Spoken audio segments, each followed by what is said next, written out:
বন্ধু তোরা মোবাইল টিপা বেটা সময় নষ্ট করস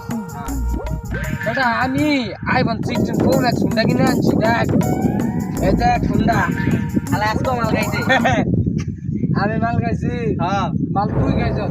আমি আমি আমি তো মাল খাই নাই তুই খাইছ আমি জীবনে রোজা ছাড়া মাল খাই না জীবনে মাল খাই না তুই মাল খাস আমি হইলা বোতল খাই ল ও ঠন্ডায় তোরা বাড়িতে নিয়ে নামাই দে না আমি তোর লাগে যাবো না হ্যাঁ? কোন সময় উড়ে দে উড়াইতাম না তোরা উড়াই না ভাই আমি তো হুদা মাল হালা বোতল খাই আর তোরা বেটি মালে খাই আর মাজাটাই খা তোর তো হুদা মাছ হয়ে গেছে না আর আমার পুরো শরীরের ওগলটা হয়েছে আছে বুঝছ আজ যা যায় আব্বার হইবাম বিয়া হয়ে দিবাই নাহলে হুন্ডা কিনে দিবে